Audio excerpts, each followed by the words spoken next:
Hey everybody, it's Master Geist here, bringing you my review of Batman vs. Superman: Dawn of Justice. Now, I'm gonna preface this by saying it is not as bad as I thought that the critics were giving its scores for. It's got its issues, but it's not like the worst movie I've ever seen. I've seen some pretty bad B-rated, and questionably even worse rating movies, and this is good. Granted, is it the best? I don't think so. It's kind of long and it's got some weird pacing issues. And there's really kind of weird stuff spaced out throughout it. But let me get to the good stuff. Now, this dealt with coming off of Man of Steel. Everybody's like, oh, what the hell do we do with Superman? I mean, this dude had a fight that leveled the city. What are we going to do? And that's a pretty interesting place to go. Granted, it's good to introduce the kind of philosophical arguments of like, he's got so much power. Do we try and control him? Do we try and kill him? What do we do? And then Batman's also a philosophical argument of fighting criminals with the corruption that's going on in Gotham.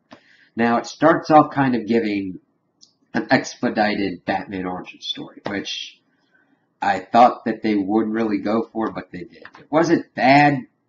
It's just there were some weird things spaced out, like dream sequences that would come in that really didn't fit the tone, or you're like, what the hell is going on? I thought this was kind of more real. Like you saw Kid Bruce Wayne was like in a hole, and then he like starts flying up in the bats, and it's like not clear at first what's going on. Then you see it's a dream and everything. I really liked how they spliced in the kind of fight scene from Man of Steel with Bruce Wayne kind of like going to the tower to try and check on his people and make sure they're okay. That was pretty cool. And then it started going into kind of like the meat of what's going on. Like you figure out that like some person is trying to get Batman versus Superman. Pretty much trying to get these two to collide. And you find out that it's Lex Luthor, who is very strange in this one. Not really the kind of Lex Luthor that you're used to, but I think that's because they have kind of tied him with Darkseid, and that there was a line that he said that like, I've rung the bell now, and he's coming for us. And I'm like, I think that someone has been like sending him messages in his mind to make him kind of more crazy. Still, it's not the kind of Luthor that we're used to. He's smart, but he's more kind of Riddler crazy than anything else. So we also get to like Ben Affleck as Batman, who is a good Batman. I like him as Batman, Bruce Wayne. I could have used more of him. But the thing is, he is kind of more in line with Frank Miller's Batman, in which he does kill people, or at least leaves them in positions that they would have died. And I'm alright with that because it kind of fits the tone of the universe, how they've set it up so far. And then we get to Wonder Woman. Really good. Problem? Not enough of her. I really liked Gal Gadot and how she did Wonder Woman and Diana and the physicality that she had with her. She fit the role really well, and I want to see more. So then we also get to like the cameos, which were kind of so-and-so. They was on a flash drive that Bruce had taken off of Lex Luthor, who had been like looking into metahumans. So you get to see the Flash, you get to see Cyborg, and you get to see Aquaman, but it's like really small. Which also leads me to this one dream sequence that Bruce has while he's like decrypting this stuff. And you see the Darkseid symbol, the Omega symbol, and he's fighting like Superman and all that. You see the Parademons. That was interesting to set up kind of like the Thanos level villain for the Justice League. But then he also has another dream sequence which involves, I think from what I've seen on the internet, that it's Flash in some kind of armor to help him time travel, and he's trying to relay information to Bruce. I didn't get that clearly because I'm not familiar with what Ezra Miller looks like. So I didn't know if it was the Flash or if it was Orion kind of forcing like more of the Darkseid conflict into it. It just wasn't that clear.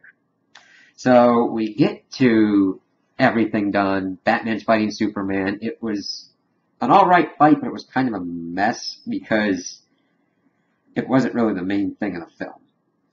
Because if all else fails, Batman it was lengthened out. Now granted, I usually advocate that Batman would beat Superman, but that's because I like Batman better.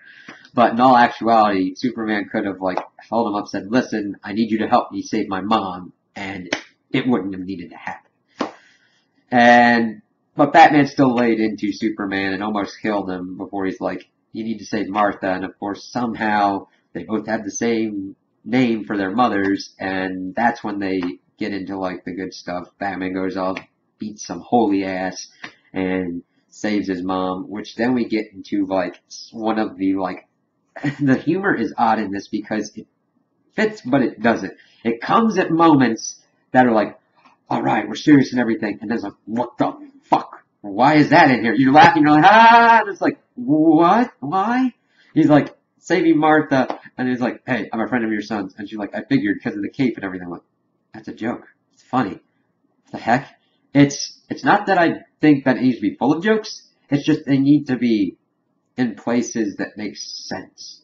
And it made sense, but it came out of nowhere. If you don't have it lined up, you've got it sprinkled throughout, so you're oh, okay, I got this, it kind of throws you off your game when you're in the movie.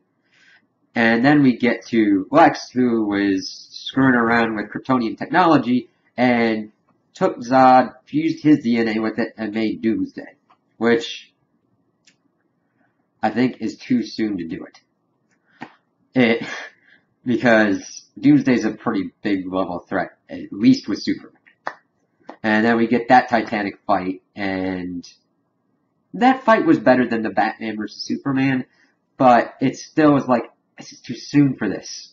But he had pretty cool powers of absorbing energy and taking it in and being stronger, because Superman took him up in the atmosphere, they nuked him, and that just made Doomsday stronger, and Superman's I'm hurt, but the sun helped me. And then they're doing all the fighting and everything. Batman, of course, is just trying to not get killed, which was great. And then you get to see Wonder Woman in action, really kicking some ass. Granted, I think the fight scenes could have been done better because sometimes it moved a little faster, it did a little bit of weird stuff, but it was overall pretty good. Then comes to my big problem. Okay, they got the kryptonite spear the Batman was going to use to kill Superman. Okay, convenient, we need this to kill this Kryptonian thing. Who should use it? The guy who is weak against kryptonite. That's fucking stupid. Again, it is just to serve what the writers think to kill Superman. Blech. Again, I think too early, too weirdness. Because he then stabbed Doomsday, and then Doomsday had a bony protrusion because Wonder Woman went badass and cut his hand off, and then stabbed Superman in the chest. Granted, Superman's not dead because you saw the scene, he was in the ground and the dirt moved on his coffin with a heartbeat and all that. It's okay. And at that funeral, Batman's alright, gotta get this team together. You wanna help me? Wonder Woman's okay. Yeah, we're gonna need these metahumans for whatever's gonna be happening. And it's now we're setting up the Justice League. Now granted, one of my worries was gonna be that this movie was gonna be, like Tony movies. The setup to Batman, the setup to Wonder Woman, the sequel to Superman, and the setup of the Justice League. It really wasn't that. It was more focused than I thought it was going to be, and I was happy with that. So, I really enjoyed it that way. Granted, there were some weird consistencies with the pacing. It was too long, in my opinion, for what was going on. Stuff could have been cut, like the dream sequences. You could have just been more straightforward with that instead of being tongue-in-cheek, Easter egg.